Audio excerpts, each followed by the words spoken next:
In the fall of 2015, two companies were spending more on television advertising than the entire American beer industry. Every 90 seconds, somewhere in America, an ad appeared. A regular guy, a winning lineup, a check that changed his life. The message was always the same. This is a game of skill. Anyone can win. What those ads didn't mention, what the companies had taken extraordinary care not to mention, was that their own employees were playing against those people and winning millions.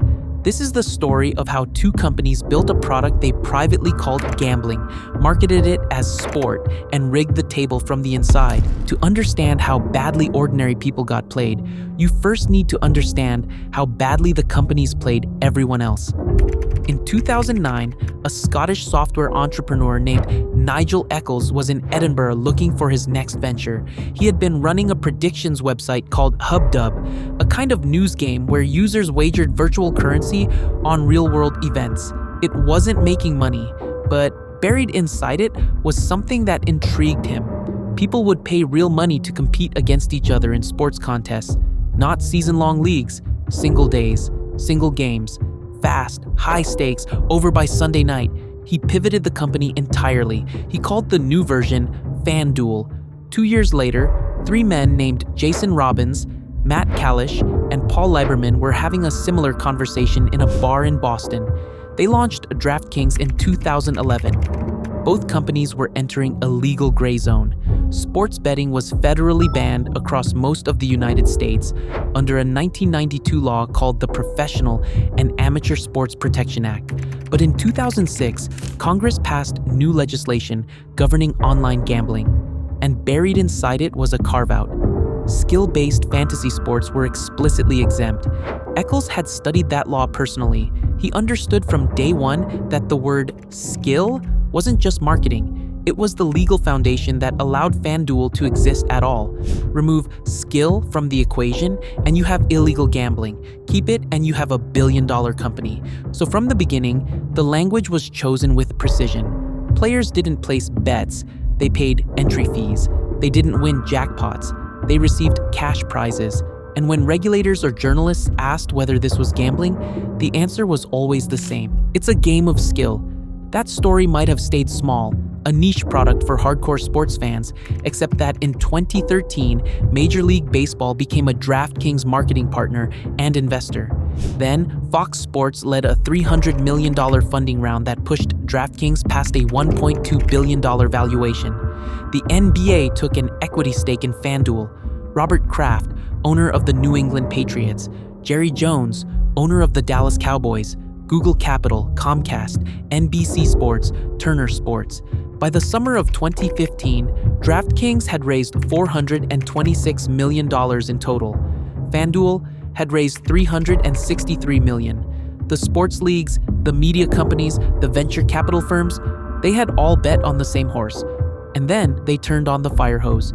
In the single week ending September 13th, 2015, the opening week of the NFL season, DraftKings spent $16.3 million on national television. FanDuel spent $10.8 million, $27 million in 1 week. That week, DraftKings was the single largest advertiser on American television. Across the full season, the two companies combined spent over $750 million on marketing. A commercial ran every 90 seconds. A guy from Indiana, a guy coaching his kid's little league team. He picked a lineup the night before. Now he's holding a check for $40,000. The voiceover was warm, confident, almost neighborly. You know sports, use it. It's not luck, it's skill. In 2015 alone, the two companies processed a combined $3 billion in player entry fees. Behind every dollar of that was something the ads never showed. Here is what DraftKings was telling potential investors in private pitch documents later obtained by ESPN at the exact same time those ads were running on television. Its contests, DraftKings wrote, would appeal to Americans who were illegally wagering billions of dollars at offshore sportsbooks and online poker sites. FanDuel's materials were more direct. The company's target market, it told one investor, was male sports fans who cannot gamble online legally. Its customers, FanDuel wrote, had a higher propensity to gambling. The same documents compared FanDuel's business metrics to those of one of the largest online sports betting companies in the world. To the public, a game of skill, open to anyone, built on sports knowledge. To investors, a backdoor into the American gambling market that federal law had accidentally left unlocked. Both things were true at the same time, and the companies had known both things from the beginning. The companies had built a game that, in theory, rewarded skill. In practice, they had built a machine that ate people alive. In September 2015, McKinsey senior advisor Daniel Singer and independent poker strategy author Ed Miller co-published a study analyzing contest results scraped from FanDuel across the first half of the 2015 Major League Baseball season. 1.3% of players were winning 91% of all profits, not most of the profits, 91%. The top 11 players in the dataset each paid, on average, $2 million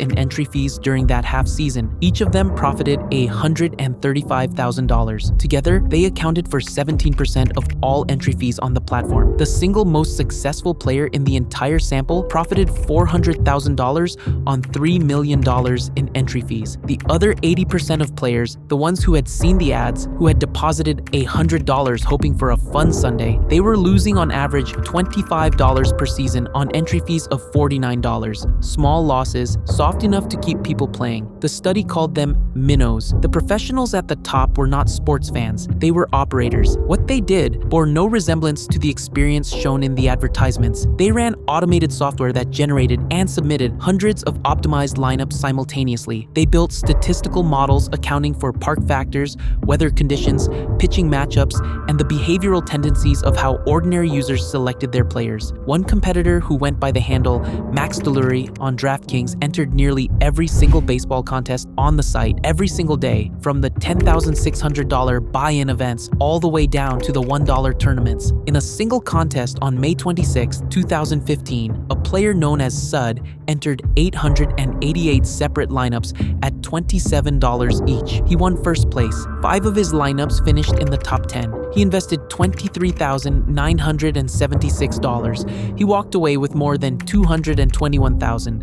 For comparison, an analysis of that same contest found that virtually every player who entered fewer than 100 lineups, costing at least $700 to enter, finished with a return on investment between -22 and -27%. McKinsey's conclusion was direct. The skill gap was so extreme that professional players would drain the casual user base dry. If the minnows got discouraged, and with consistent negative returns, they eventually would, the industry would collapse. The sharks needed fish. The fish were going to run out. DraftKings and FanDuel had been warned about this in writing as early as January 2014. A gaming industry consultant told both companies that the sharks versus fish dynamic was the biggest risk to the entire business. Not regulation, not competition, but the systematic destruction of the casual user base by the professionals. The company's response was to reward the sharks more aggressively. FanDuel handed out NFL luxury box tickets and autographed jerseys to top winners. DraftKings flew them to Las Vegas for private events and hosted gatherings inside a luxury box at Gillette Stadium, owned by Robert Kraft, who was also a DraftKings investor. The sharks generated the entry fee volume that made prize pools look enormous on paper. They were valuable to the marketing story, so the companies protected them, and the minnows kept depositing. But even the sharks were not the most dangerous players on the platform. The most dangerous players on the platform didn't use statistical models. They used company email addresses. Both companies had an obvious internal policy. Employees could not participate in contests on their own platform. If you worked at DraftKings, you couldn't enter DraftKings contests. The internal data access was too significant, the conflict of interest too clear. What neither company had written a rule about was playing on the other company's site. DraftKings employees could play FanDuel. FanDuel employees could play DraftKings. The two platforms were fierce competitors, but their employees were free to enter each other's contest with full working knowledge of their own company's internal data and face no policy, no prohibition, and no monitoring whatsoever. ESPN later reported that it was more than common for the top prize winners on each platform to be employees of the other. The total in estimated employee winnings across the industry, by the time investigators examined it, had exceeded $6 million. Hold on that for a moment. the engineers, the analysts, the content managers, the product teams, the people who built these platforms, who sat in the offices where the data lived, they had been competing directly against the ordinary users those companies had spent $750 million recruiting. No safeguards, no firewalls, no audit trail, nothing. The most valuable piece of information in daily fantasy sports is called ownership percentage. It tells you what fraction of all contest entrants have selected a given player for their lineup. That data is normally hidden until a contest locks, meaning until every game that day has already kicked off. After that, it's irrelevant. Before it locks, it's enormously powerful. If you know that 60% of all players have selected the same quarterback before the games begin, you can decide whether to follow the crowd or go against it. If that quarterback has a bad game, everyone who followed the crowd loses. The contrarian wins big. Ownership data doesn't just inform your picks. It tells you the full strategic landscape of an entire contest before any other participant can see it. DraftKings employees had access to that data as a routine part of their jobs. On the morning of Saturday, September 27th, 2015, a DraftKings content manager named Ethan Haskell opened his work laptop and downloaded an Excel file.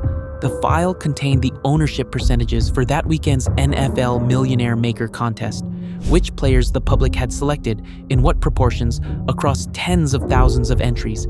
It was data Haskell used each week to write an internal company report. At 3:28 in the morning, a FanDuel account registered under Haskell's name submitted a lineup to that week's Sunday NFL Millions contest. Entry fee $25, guaranteed prize pool $5 million. By the end of the day, Ethan Haskell had finished in second place. His winnings, $350,000. Later that same day, in what became one of the more consequential accidents in the history of American sports regulation, Haskell published the ownership data he had downloaded on DraftKings' own public blog before the contest had locked. That is how anyone found out. DraftKings moved immediately. They retained the law firm Greenberg Traurig to conduct an independent investigation. The firm concluded that Haskell had not used the internal data to construct his winning lineup. DraftKings accepted the finding and stood behind their employee. But even if that conclusion was completely accurate, and investigators found no evidence to contradict it, the conclusion was not the point. The point was that nothing in the system would have stopped him if he had. No wall between the data and the contest entry, no delay requirement between accessing internal information and submitting a lineup, no compliance system flagging an employee who downloads ownership data at midnight and enters a rival contest 4 hours later. The conflict of interest had been legal, unmonitored, and reportedly lucrative for employees across the industry for years. On October 5th, 2015, the New York Times published the story. 11 months of consequences followed. Attorney General Eric Schneiderman sent formal letters to both companies on October 7th, demanding full documentation of employee participation in contests. He announced an inquiry into whether DraftKings and FanDuel employees had exploited their access to non-public data for financial gain. The letters invoked New York's consumer protection and anti-gambling statutes. Both companies suspended employee play on rival sites, initially described as temporary, later made permanent as the pressure held. On October 14th, the Wall Street Journal reported that FBI agents in Boston had been reaching out to DraftKings users directly. The Department of Justice had opened a broader inquiry into whether the platforms themselves constituted illegal gambling. Congressional representatives from New Jersey wrote to the Federal Trade Commission demanding an investigation into deceptive trade practices. Nevada gaming regulators ordered both companies to cease operations in the state. Class action lawsuits arrived in rapid succession, at least 4 filed within weeks of the Times story. Plaintiffs argued they would never have deposited money had they known that employees with access to non-public data were competing against them. Both companies released statements. Both pledged greater transparency. Both commissioned internal reviews. They had been caught, and now they were performing accountability. And here is the detail that changes the moral weight of everything that preceded it. While both companies were running those ads, while they were spending $750 million telling the American public that this was a fair and open competition, they had already been contacted by federal prosecutors.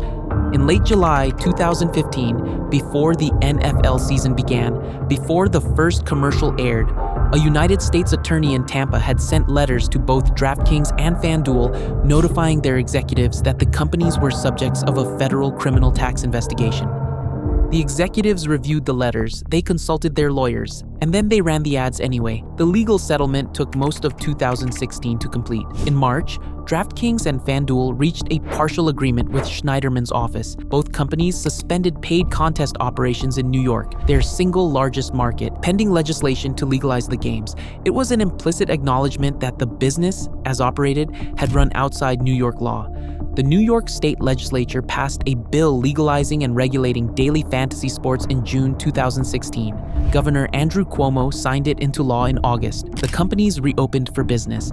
In October 2016, DraftKings $6 million, FanDuel $6 million, $12 million total. The Attorney General's office called it the highest penalty for deceptive advertising in New York in recent memory. The settlement required both companies to permanently cease what Schneiderman described as misrepresentations made to millions of consumers, including their claims about the likelihood of ordinary users winning money. FanDuel laid off 60 employees in the months that followed. CEO Nigel Eccles was pushed out by his own board. A proposed merger between DraftKings and FanDuel in 2017 was blocked by the Federal Trade Commission on antitrust grounds. The Sharks kept their winnings. The employees were never charged with a crime. Ethan Haskell quietly left DraftKings and later launched his own fantasy sports company.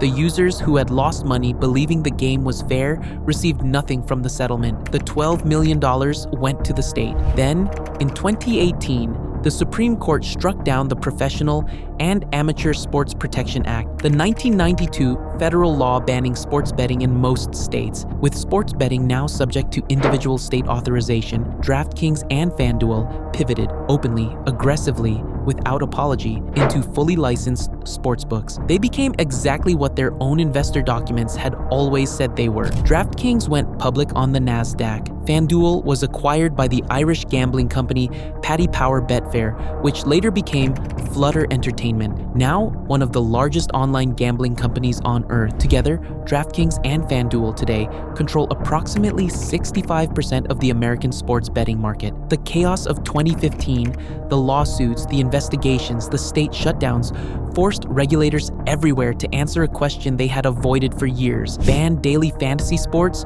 or regulate them. Nearly every state chose regulation, and regulation was the bridge. Once you're regulated, you're legal. Once you're legal, you can offer sports betting. Once you can offer sports betting, you become what you always were. The $12 million settlement was the price of admission to an industry now worth tens of billions of dollars. In the fall of 2015, a man named Ethan Haskell accidentally published a spreadsheet and accidentally blew open a $2 billion industry. He was later cleared of any wrongdoing. But hold on to one final number. At the peak of the daily fantasy boom, before the scandal, before the lawsuits, before the federal investigation, the average player on those platforms was losing money. Not occasionally, not on bad weeks. On average, the typical casual user, per the McKinsey data, lost $25 every half season on $49 in entry fees. Small enough to sting, small enough to keep going. At the exact same time, DraftKings and FanDuel were writing in private documents that their target customers were people who couldn't gamble legally anywhere else, people with a higher propensity to gambling, people who needed a table. They built them one. They called it skill. They handed them a $25 entry fee, and they sat down across from them. If you enjoyed this one, a like and subscribe goes a long way. There's a lot more where this came from.